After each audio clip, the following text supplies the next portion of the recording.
श्री महालक्ष्मी नमः। स्वागत है आप सभी का मेरे वास्तु ज्ञान गंगा यूट्यूब चैनल पर। दोस्तों, सावन मास का महीना बड़ा ही पवित्र महीना है। सावन मास के महीने में एक एक दिन का महत्व होता है।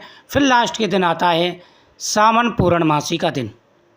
सावन पूर्णमासी के दिन भाई बहन के प्रेम का प्रतीक सबसे बड़ा त्यौहार रक्षाबंधन का पर्व मनाया जाता है। ये पर्व बहुत बड़ा पर्व होता है। इस दिन बहन अपने भाई की कलाई पर रक्षा सूत्र बांधती है।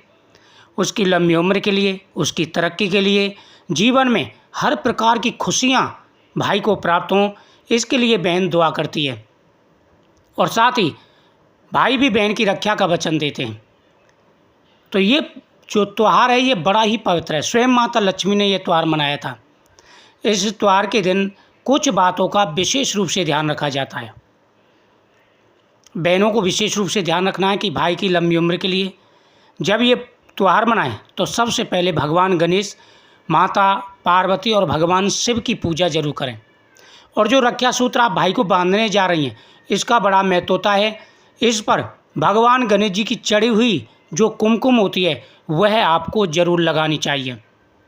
इससे भाई की हमेशा सुरक्षा होगी।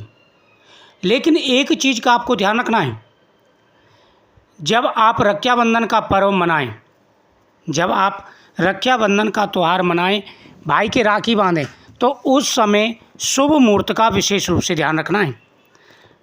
क्योंकि रक्षाबंधन का जो पर्व है ये बहुत बड़ा पर्व है और रक्षा सूत्र है, इसका सीधा संबंध भाई से होता है। अगर आप रक्षा सूत्र बांध रहे हैं तो दोस्तों भद्रा काल का विशेष रूप से ध्यान रखना है। आप ये राखी का पर्व मनाते समय भद्रा का ध्यान रखेंगे, क्योंकि भद्रा शुभ नहीं मानी जाती।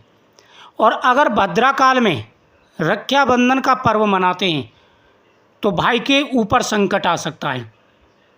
इसलिए शुभ मुहूर्त में ही आपको रक्षाबंधन का पर्व मनाना है। सबसे ज़्यादा जो विचार किया जाता है वो किया जाता है भद्रा का। रक्षाबंधन के दिन भद्रा का विचार सबसे ज़्यादा किया जाता है। तो इस दिन जो भद्रा का समय रहेगा वह दोपहर को 1:31 तक रहेगा। दोपहर को 1:31 तक भद्रा रहेगी। इस समय को छोड़ करके आप कभी भी रक्षा सूत्र बांध सकते हैं, कभी भी ये पर्व मना सकते हैं। लेकिन भद्रा काल में आपको यह पर्व नहीं मनाना है। 1:31 से पहले आप भूल के भी राखी का पर्व न मनाएं। इस समय में भूल के भी आपको रक्षाबंधन का पर्व नहीं मनाना है। तो दोपहर के 1:40 के बाद 35 के बाद आप कभी भी रात के 10 बजे तक रक्षाबंधन का पर्व मना सकते हैं। इस वीडियो को ज़्यादा से ज़्यादा शेयर करें जिससे सबको पता चल सके और सभी शुभ मुहूर्त में यह पर्व मनाएं। बहुत बड़ा पर्व है। उससे पहले आप भगवान गणेश जी की पूजा करें, थाली गणेश जी के सामने रखें और भाई की लंबी उम्र के लिए प्रार्थना करें। श्री गणेशाय नमः।